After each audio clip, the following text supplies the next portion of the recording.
ऐसे पुरुषों का संग न करो जो सांसारिक परिवार के मोह और राग में आसक्त होकर भोगों को सुख मान रहे हैं। ऐसे लोगों का संग नहीं करना चाहिए, नहीं बहुत बड़ी हानि हो जाती है। ये हमने देखा है, विचरण के समय हमने इस बात को देखा है। कई ऐसे साधक बहुत सावधान, मतलब परिवार आसक्त मोही पुरुषों का संग साधक के लिए जहर है। जिस संसार के राग को छोड़ करके तुम भगवान के मार्ग में आगे बढ़ना चाहते हो, चाहे गृहस्थ हो चाहे विरक्त हो, बहुत संभल करके सत्संग करो, बहुत संभल करके संग करो। ये ध्यान रखना है कि धागा भी यहां से नहीं जाएगा तुम्हारे साथ, कुछ भी साथ नहीं जाएगा। तुकाराम जी कह रहे हैं धन परिवार नाना प्रकार की भोग सामग्री मान प्रतिष्ठा, इससे जब मन हटता है तब वो सच्चा आनंद प्राप्त होता है। ये 2-4 माला जपे बोले अभी आनंद नहीं प्राप्त हो रहा। धन की आकांक्षा, कामिनी की आकांक्षा, मान की आकांक्षा, इनका जब नाश हो जाता है भजन बल से, तब भगवदानंद की स्फूर्ति होती है। पर ये कुतर्की जन फिर भी उसका पिंड नहीं छोड़ते।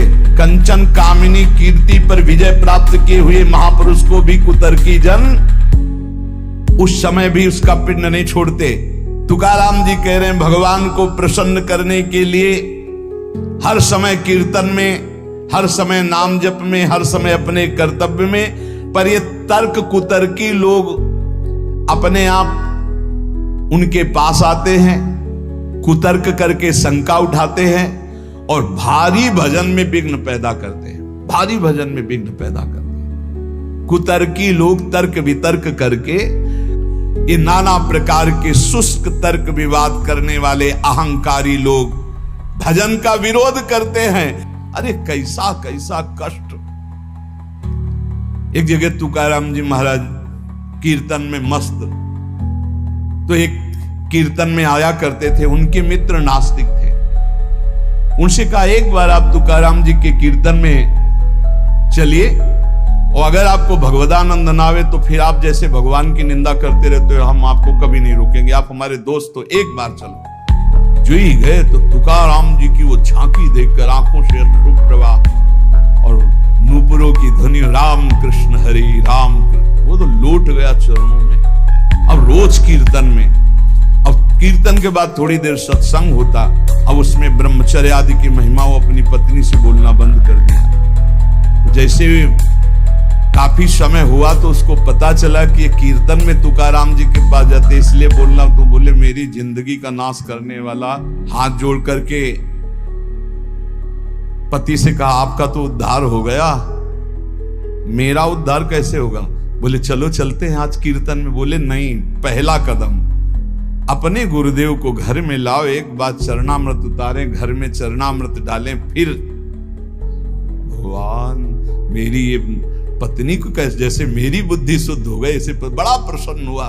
तुकाराम जी से कहा जा गया अपार कृपा आपकी, पूरी बात बताई। उनका भाई यदि तुम्हारी पत्नी को ऐसी प्रसन्नता और तो मैं अवश्य चलूंगा। सीधे सरल भक्त आ गए, उसने बीच आंगन में बैठाला, जो दरवाजा रसोई का था उसी के सामने, और पहले से 5 लीटर पानी खौलने को रख दिया था।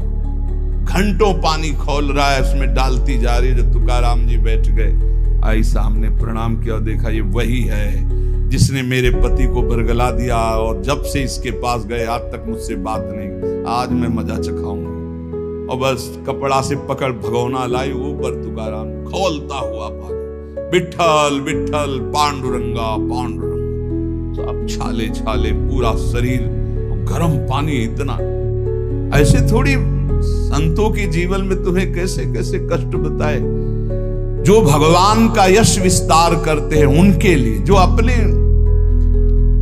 निंदा कांचे घर आसावे से जारी, प्रभु मैं किसी के पास नहीं जाता, निंदक मारने वाले वाचाल कुतर्की संशयी ये सब मेरे पास आते हैं और मुझे परेशान करते, मुझे कष्ट देते हैं। इसलिए मैं क्या करूं प्रभु, आपका भजन करूं या इनसे झगड़ा करूं? ये पाखंडी लोग मेरे पीछे पड़ गए विट्ठल, मैं उनसे क्या कहूं, मैं नहीं जानता ये छल कपट, ये लड़ाई झगड़ा। मैं तुम्हारे पांव पड़ता हूं, उनके भी पांव पड़ता हूं, मुझे भजन करने दो, इनसे दूर रखो।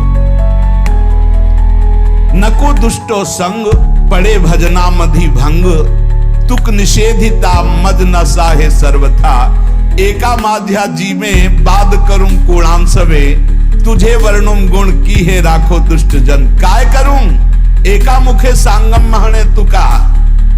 तुकाराम जी कह रहे हैं अगर दुष्ट पुरुष का संग दुष्ट करे तब तो निभ जाएगा, लेकिन दुष्ट का संग अगर साधु से करवाओगे तो भजन भंग हो जाएगा। नको दुष्ट संग पड़े भजना मदि भंग। प्रभु ये दुष्ट लोग मुझे नीचा दिखाना चाहते हैं, मुझे इस बात से कोई डर नहीं, पर मुझे सहा नहीं जाता जब ये भजन विरोधी बात करते हैं। मैं अपने को अकेला देख रहा हूं प्रभु, किस किस से वाद करूं। ये आपका गुण नहीं बखानते, ये दुष्ट जन आकर के आपकी अवहेलना करते। तुकाराम कहता है एक मुख है, किस किस को उत्तर दूं।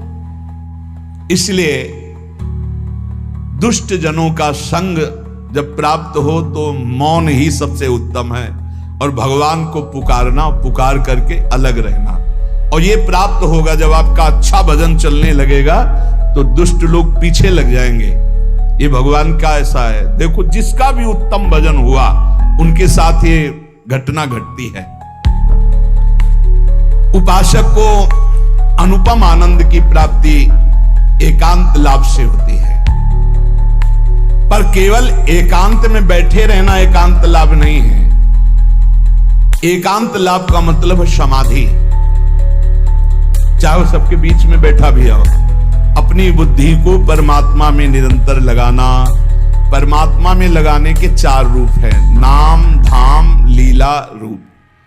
जो नाम रूप लीला धाम है, इनमें सबसे सहज सरल नाम है, क्योंकि धाम भी सब कोई वास नहीं कर सकता। नाम जहां जो हो, जहां हो जो हो, बालक वृद्ध स्त्री पुरुष पढ़ा लिखा मूर्ख कोई भी हो, नाम जब सबको भगवत प्राप्ति करा देता है। गोस्वामी श्री तुलसीदास जी महाराज विनय पत्रिका में कह रहे हैं, बहुत जोर की बात है, कह रहे हैं कि नाम राम रावरोई हित मेरे, स्वार्थ परमारथ साथिन सो भुज उठाई कहो तेरे।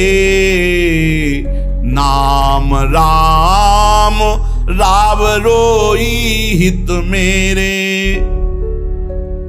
मैं हाथ उठा के कहता हूं, जो स्वार्थ के मार्ग में चलने वाले हैं या परमार्थ के मार्ग में चलने वाले हैं, या आप जितने भी मुझे अपना मानते हैं संगी साथी, मैं सबसे हाथ उठा के पुकार करके घोषणा करता हूं कि त्रिभुवन में केवल एक परम कल्याण करने वाला भगवान का नाम है। मेरी बात मान लो। गोस्वामी तुलसीदास, नाम चल रहा है, कहीं भी हो आपको भगवत प्राप्ति हो जाएगी। नाम चल रहा है, नाम। जननी जनक तजो जनमी, करम बिनु विधु ही सृजो अवडेरे। मोहू सो को कहत राम ही को, सो प्रसंग के ही केरे। देख लो मेरा भाग्य, जन्म लेते ही माता चली गई। बड़े महापुरुषों के साथ बड़ी घटनाएं घटती। जन्म लेते ही माता चली गई। अभागी जानकर पिता ने कभी प्यार नहीं किया, त्याग कर दिया। जिस पुत्र के प्रकट होती मेरी अर्धांगिनी चली गई, मैं ऐसे पुत्र का मुंह भी नहीं देखना चाहता। तो माता ने तो शरीर त्याग के चली गई, पिता ने मुझे त्याग कर दिया। ब्रह्मा ने मुझे कुछ अभागा ही रचा है। गोस्वामी तुलसीदास जी कहते हैं, बड़ा बेढप मेरे भाग्य की रचना करी। जिसके दरवाजे में खड़े हो जाते टुकड़ा नहीं देता, भगा देता। जिस दासी ने पालन पोषण किया, कुछ दिन बाद वो भी पधार गई। सबको ये भ्रम हो गया कि तुलसीदास जी महाराज के लिए कि बड़ा भागा बालक है, जिसके दरवाजे पे खड़ा होगा कोई घटना घट जाएगी, कोई भोजन नहीं दे। बोले ब्रह्मा ने कुछ भाग्य ही ऐसा रचा था। अब जो मुझे समझ में आया कि मेरा जो भाग्य बदला वो राम नाम से, राम राम राम, पकड़ो बात को पकड़ो।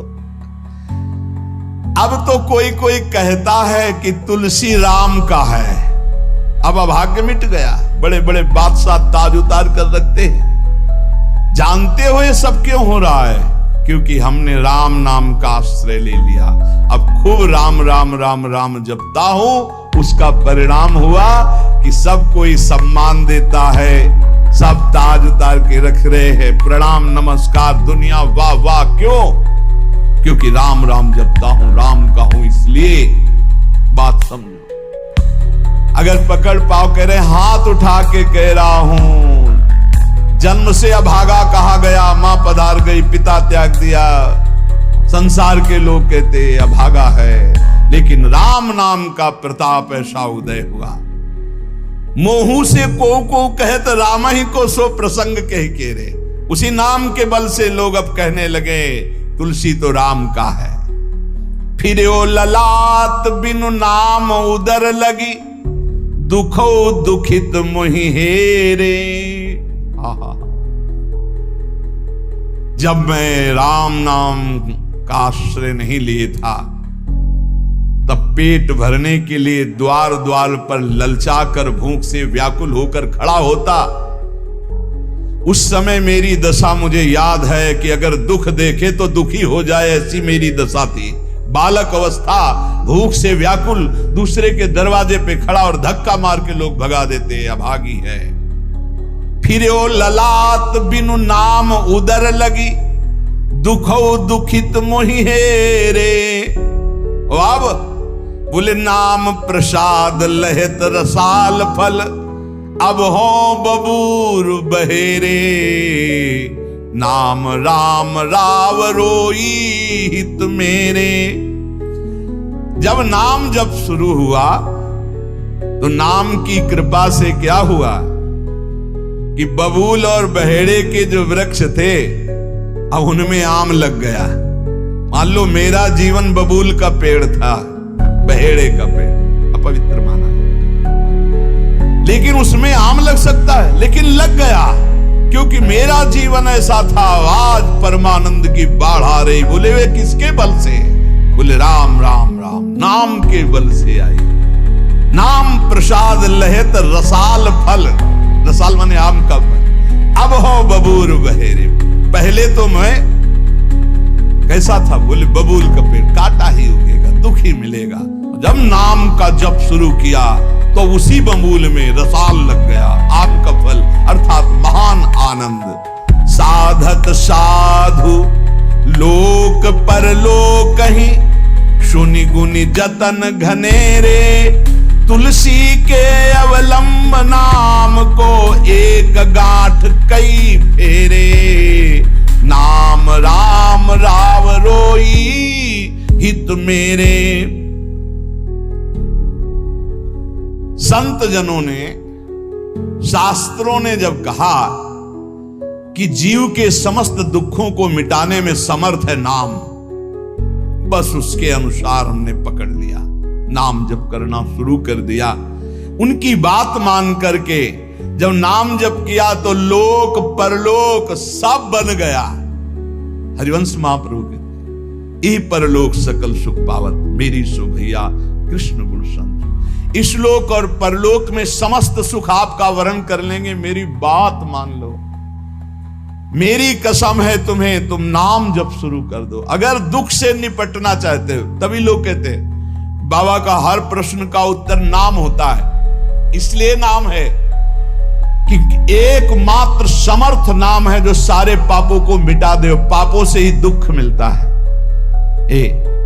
ऐसा कोई पुण्य नहीं है जो इतना समर्थ हो कि हमारे जमा के जमा गोदाम पापों को नष्ट कर दे। वो नाम, नाम संकीर्तनम यस्य सर्व पाप नाश, समस्त पापों का नाश नाम से। लोक परलोक बनाना है तो संतों से सुना, शास्त्रों में सार बात पकड़ी, नाम कीर्तन नाम जप। अब तुलसी ने तो एक ही सहारा पकड़ लिया, राम राम राम, एक ही अवलंबन। जैसे गांठ तो एक ही होती है, लपेटा उसमें 100 मार दिए जाए, ऐसे ही साफ शास्त्र हैं, मेन बात है, पॉइंट की बात है, नाम जप। यज्ञानाम जप यज्ञोष्मी, जितना नाम जप कर लोगे उतने ही सुखी हो जाओगे। बात को पकड़ लो। गोस्वामी तुलसीदास जी कहते हैं, तो श्री तुकाराम जी महाराज कहते हैं, संदेह मत करो, वही एकांतवास सफल है जो समाधि में है। समाधि कैसी है? नाम की समाधि, नाम का ध्यान, 2 अक्षर राधा, वही गूंज रहा है। अब समाज में बैठे हो तो एकांत, एकांत में बैठे हो तो एकांत। और अगर नाम जप नहीं चल रहा तो श्री तुकाराम जी महाराज कह रहे हैं, केवल एकांत में बैठे रहना प्रमाद है। एकांत में समय व्यतीत पड़े हैं वो प्रमादी है। तो कहा ऐसे एकांतियों को, जैसे सांप भी तो बिल में रहता है, गुफा में चूहा भी रहता है, पीछे आपने चर्चा सुनी, क्या उनको भगवत प्राप्ति हो जाती है क्या? हाँ, नए साधक को चाहिए कि कुछ समय एकदम शांत, जैसे आप लोगों के पास कुटिया है, कमरा है, एकांत कमरे को अपना गुफा समझो, सेवा और वाणी पाठ आदि किए, कुछ समय तो एकांत मिलता ही है। उस समय बैठ करके मन को प्रभु के चिंतन मिल। कई बार हम कहते हैं कि आप कहां हो, हजारों बार यहां सत्संग में कहते हैं नाम चलाओ, अंतर्मुख।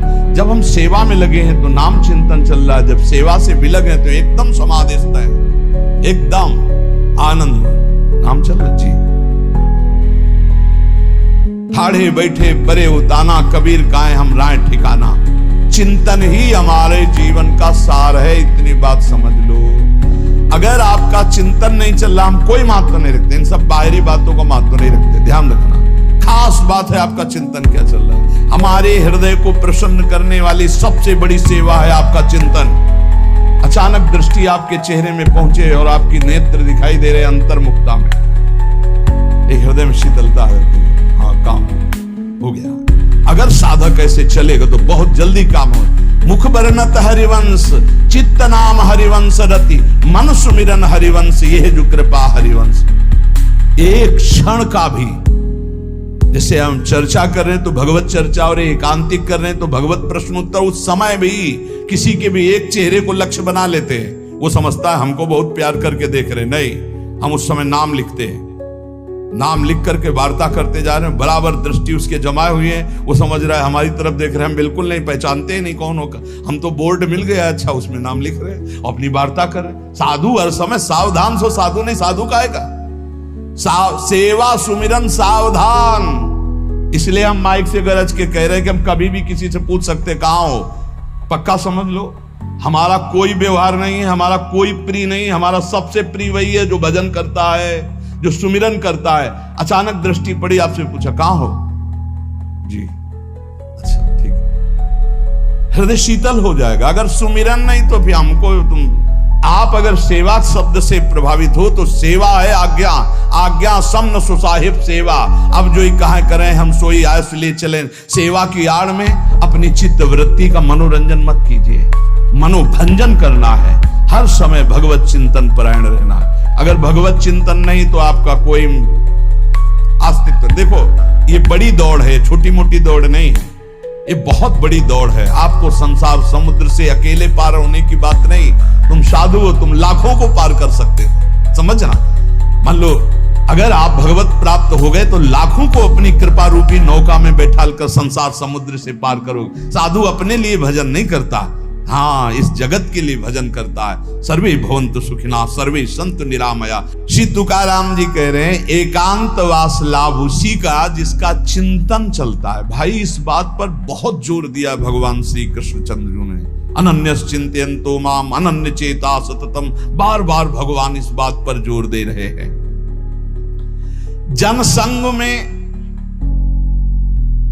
नाम चल रहा है तो आप एकांत हो, एकांत में नाम जब नहीं चल रहा तो आप प्रपंची हो। देख लो अंदर प्रपंच चल रहा होगा। जन संसर्ग से शून्य, अर्थात भीड़ भाड़ में रति न होना, अर्तिर्जन संसदी, और एकांतिक भगवत चिंतन होना। हम एकांत को समझते कमरा में पड़े हैं तो हम एकांत हैं, हम ऐसा एकांत नहीं समझते। एकांत है कि हम प्रभु के चिंतन में हैं तो एकांत है, चाहे बाजार में खड़े हों। अगर प्रभु का चिंतन नहीं है तो एकांत में कमरा में पड़े पड़े एकांत में कोई लाभ नहीं। एकांत में उसी का लाभ है जो एकदम समाधिस्थ तन्मय है। एकांत में समाज में सावधान होकर चेष्टाएं कर रहा है और नाम अंदर अंदर चल रहा है। आनंद कंद भगवान गोविंद को छल छंद अच्छा नहीं लगता, मतलब नाटकबाजी अच्छी नहीं लगती। जहां हो वहीं भजन करो, जैसे हो उस परिस्थिति में भजन करके दिखाओ।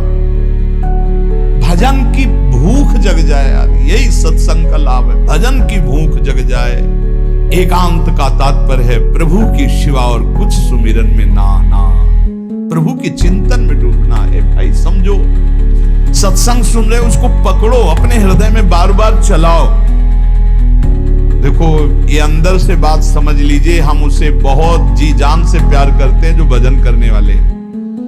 हम जिन साधकों को देखते हैं कि अपनी सेवा दिनचर्या और भजन किसी से मतलब नहीं, ऐसे ऐसे साधक हैं कि एक एक दो वर्ष हो गए हमने कभी उनसे राधे श्याम हमारी उनकी नहीं हुई होगी। वो आप सच्ची मानिए, एक दिन भी ऐसा नहीं जो हमारे चिंतन में ना आते हो। चिंतन के द्वारा उनका पोषण। हमारे पास हो अगर भजन नहीं करते तो सच्ची मानिए हम जानते भी नहीं है। अभी आप हमें अंदर की बात, जैसे कह रहे थे कि हम जान गए आपको, तो हम कहा नहीं जाने हो। जान जाओगे तो प्रेमानंद बन जाओगे, प्रेम और आनंद, प्रिया और लाल के रूप में डूब जाओगे।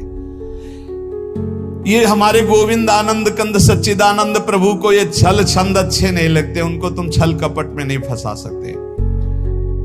एकांत निष्ठ भक्त, उसका मतलब हम तुरंत ले जाते हैं कमरा एकांत, गुफा एकांत नहीं, एकांत हृदय, एकांत निष्ठ भगवान के चरणारविंद में। शाब्दिक एकांतिक में मत जाइए कि शब्द का एकांत, कि भाई शोरगुल नहीं हो रहा, हम एकांत कमरे में पड़, नहीं, आंतरिक एकांत में। अकेले चुपचाप बैठे रहना एकांत नहीं कहता, भगवान में खोए रहना एकांत कहता। इसको समझिए, प्रभु में खोए रहना। एकांत वास का तात्पर्य सच्चिदानंद प्रभु में खोए रहना। तो सत्संग, नाम कीर्तन, नाम जप, भगवत सेवा, इन्हीं से असली एकांत मिलता है, हृदय का एकांत। हृदय रूपी गुफा में हर समय चित्त चिपका हुआ है प्रभु के चिंतन में। कितना अपार आनंद है जब हर समय मंत्र की बार बार आवृत्ति होती। नाम जो न तरह भव सागर, अस समाज नर पाए, स्वत निंदक मंदमति आत्म हनन गति जाए। श्री तुकाराम जी महाराज कह रहे हैं कि जीव में एक अहंकार होता है, यही आत्मज्ञान को ढके हुए है, यही भगवदानंद को ढके हुए। अहंकार तामस वृत्ति से टिका रहता है, तमोगुण का लक्षण है अहंकार। इस तमोमय अहंकार में इसके बहुत प्रकार हैं। मैं स्त्री हूं, मैं पुरुष हूं, मैं विद्वान हूं, मैं धनवान हूं, मैं कुलवान, बहुत तरह के अहंकार हैं। सब अहंकार के भेद ही हैं। ये मैं देह हूं, ये मुख्य अहंकार बनता है जाकर, मैं देह। इस मलिन अहंकार से उज्जवल अहंकार ढक गया कि मैं ब्रह्म हूं, ये ढक गया। देह मैं हूं कहने के साथ ही लाखों चिंगारियां अहंकार की प्रकट हो गई। मैं रूपवान हूं, मैं धनवान हूं, मैं विद्यावान हूं, मैं गुणवान हूं, मैं कीर्तिवान हूं, मैं त्यागी हूं। अहंकार। मैं अमुक देश का, अमुक भाषा का ज्ञान, अमुक धर्म का ज्ञान, अमुक जाति का, अमुक वर्ण का, अमुक कुल आदि आदि। अहंकार। प्रकृति के स्वभाव में हर्ष और विषाद, स्तुति और निंदा, मान और अपमान, ज्ञान और अज्ञान, ये सब अहंकार के कारण ही भोगने पड़े। अहंकार। प्रकृति से परे जो परमात्मा है तब तक आंख उठाकर उसकी ओर नहीं देख सकते जब तक अहंकार है। तुकाराम जी महाराज कह रहे परमात्मा के और तुम्हारी दृष्टि के बीच में जो पर्दा लगा हुआ है वो अहंकार। जब तक ये अहंकार नष्ट नहीं होगा तब तक भगवान की तरफ आंख भी नहीं उठा सकते हो। दर्शन पाने की बात जाने दो। बहु धन त्याग कर सकते हो आप, बहुत बाहरी आडंबर दिखा सकते हो आप, लेकिन ये अहंकार तब भी पुष्ट होता रहेगा। मैं धन त्यागी हूं,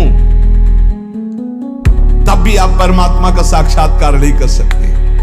ये अहंकार सर्वथा दूर तब तक नहीं होता जब तक भगवत कृपा से गुरु कृपा नहीं होती। गुरु कृपा, तभी तो तुकाराम जी के पीछे चैत्र में सुनाओ छटपटा रहे थे कि गुरुदेव मिल जाएं, गुरुदेव मिल जाएं। जैसे जैसे गुरु की कृपा अवतरित होती है हृदय में, वैसे वैसे अहंकार का पर्दा भस्म होने लगता है, आग ही लग जाती है। अहंकार भस्म हो गया। जो ही अहंकार का पर्दा फटा तो सन्मुख परमात्मा का साक्षात्कार, वही अहंकार पर्दा है।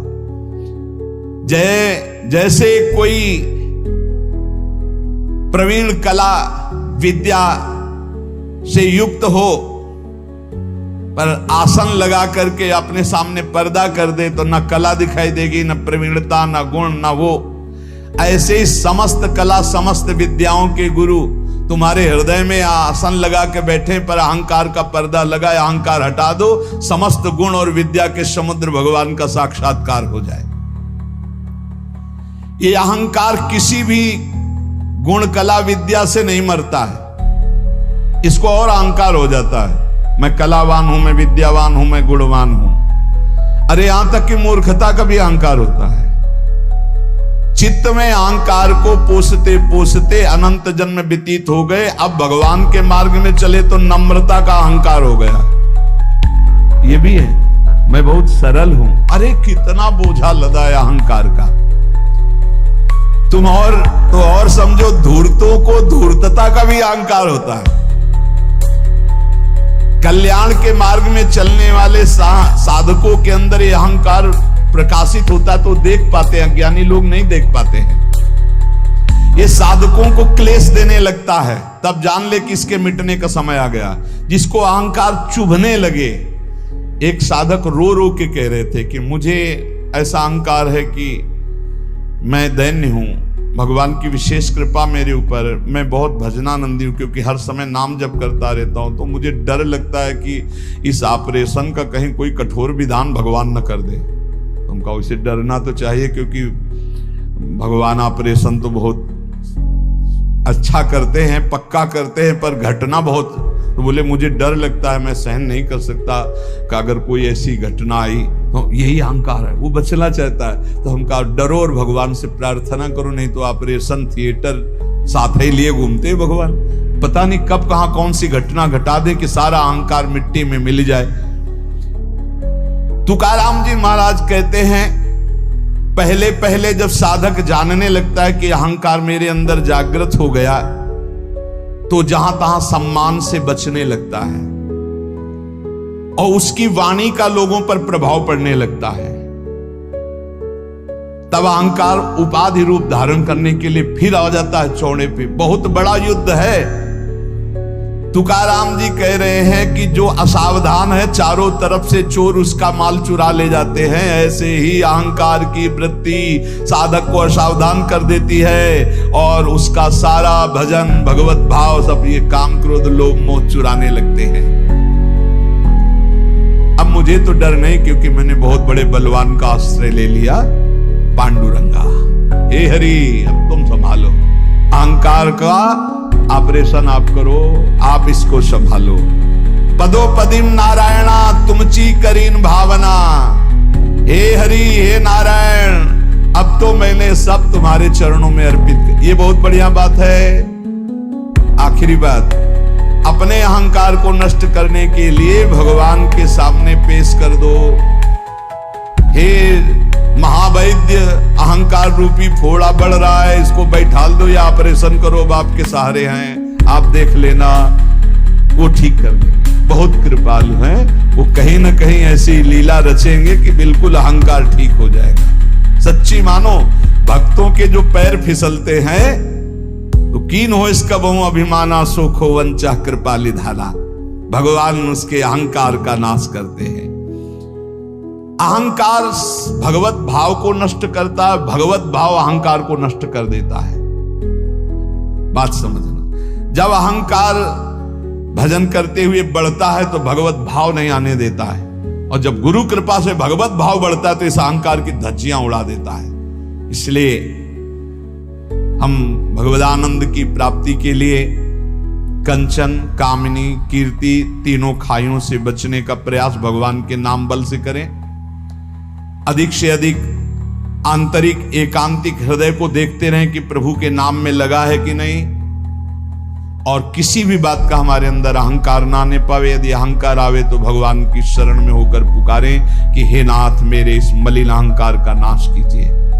अगर हमारा जीवन सावधानी पूर्वक गुरु कृपा से चलता रहा तो इसी जीवन में अहंकार नष्ट हो जाएगा और भगवान का साक्षात्कार हो जाएगा, जो जन्म जन्म की बिगड़ी बन जाएगी। समस्त साधकों से गृहस्थ विरक्त सबसे प्रार्थना है, रोज के सत्संग का सार विषय है कि आप अभी तो सत्संग सुन रहे हैं, लेकिन इसके बाद आपका चिंतन क्या है। आप जब यहाँ से चलते हैं तब आपका चिंतन क्या है, आप जब घर की दिनचर्या में होते हैं तब आपका चिंतन क्या है। ये कोई संसारी ड्यूटी नहीं कि आप कथा सुने, आप बाणी पाठ के, इसके बाद आप फ्री हो गए, आपका काम हो गया, आप हर समय मनोरंजन सांसारिक चिंतन नहीं भाई। हमें हर समय सावधान, यहां तो सावधानी है ही क्योंकि समूह में हो, एकांत में विशेष सावधान रहकर नाम जप करो। देखो नाम जप चल रहा है ना, कोई भी विषय आपको नहीं बांध पाएगा। हम कई बार कुछ साधकों से कहते हैं कि विषय सेवन तभी बांधता है जब आप नाम जपने का, अगर आपके अंदर चल रहा है राधा वल्लभ श्री हरिवंश, राधा वल्लभ श्री, आप प्रसाद पा रहे हो, आपको स्वाद नहीं बांध पाएगा। कोई भी भोग, कोई भी विषय तभी बांधता है जब आपके बीच में भगवत स्मरण नहीं होता। इसलिए हम कहते हैं चिंता मत करो, चिंतन करो, नाम को बार बार पकड़ो। नाम पकड़ लो, विषय के बीच में रहते हुए भी विषय आपको नहीं बांध पाएगा। बस बात समझना है। जब समझ में नहीं आता हो, हम डरते हैं तो हम कहते हैं विषय फेंक देते हैं। इस विषय को फेंक दोगे, लेकिन इसका जो राग चिंतन है, समझो, तन छाड़े मन गही रहे, दोनों ही दुख होए। बात को समझिए, साधक समझता नहीं। तन छाड़े और मन गई रहे तो दोनों ही दुख होए, और रसबल छूटे जो विषय तब ही तो सुख होए। समीप है ये विषय, लेकिन अंदर से भगवत चिंतन का आनंद है। ये विषय क्या कर लेगा? अब बाहर से फेंक दियो, अंदर से इसका चिंतन हो रहा है तो बहुत, दोनों ही दुख होए। उपासक नाम न छोड़े। जब उनसे कहते ना ऐसा कैसे हो सकता है, करके तो देखो ऐसा होता है, ऐसा ही होता है। विषयान गृहणंत मुंचंत, वह स्थिति तभी आएगी जब आप नाम में स्थित है, नाम में आपका मन स्थित है। अब आप विषयों का बीच में है तो भी कोई सेवन हो रहा तो कोई फर्क नहीं, त्याग हो रहा तो कोई फर्क नहीं। आप इस स्थिति को प्राप्त करने के लिए नाम पर ध्यान दीजिए। नाम जब चलेगा तो रमा बिलास राम अनुरागी, तजत बमन जिम जन बड़ भागी। इसलिए भाई चूकिएगा नहीं, बहुत महिमा में समय है। खूब नाम जप करके भगवदानंद की प्राप्ति की जाए इसी जन्म में प्रिया प्रीतम से। हाँ बिल्कुल, आमने सामने उनके चरणों में लुटे, उनकी सेवा। ये घर के लोग हैं, ललिता, विशाखा, चंपक, चित्ता, ऐसा अपने परिवार है, वहां चलना है। हम भूल से आ गए संसार में, अब हमें अपनी भूल मिटाकर फिर धाम पहुंचना है। बिल्कुल नजदीक आ चुके हैं, बस दरवाजा क्रॉस करो, चिदानंद धाम में प्रवेश हो जाएगा।